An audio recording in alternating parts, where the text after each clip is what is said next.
All right, so Fagan residents, next thing we're gonna do is we're gonna remove all the fasteners because they pulled through when we tried to get the shingle out. So those are still in place and they're going to impede us getting the new shingle in. We wanna get those out.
All right, so we've got our shingles out.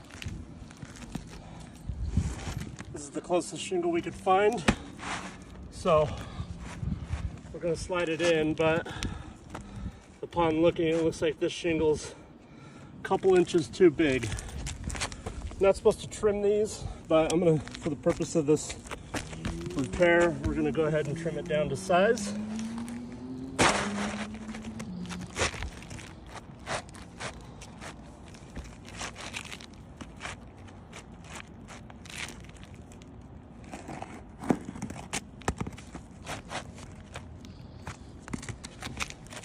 All right.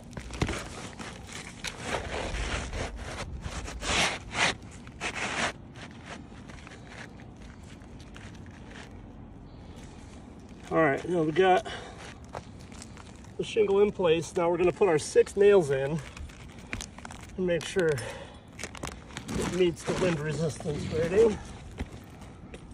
Starting with 1 inch from the end in the nail strike zone. Now I need to be able to get my hammer straight up and down so these nails don't go in sideways. That'll prevent it from bonding together. So in order to gain access, I've got to lift the shingle so that I'm not coming down and hitting that shingle on accident.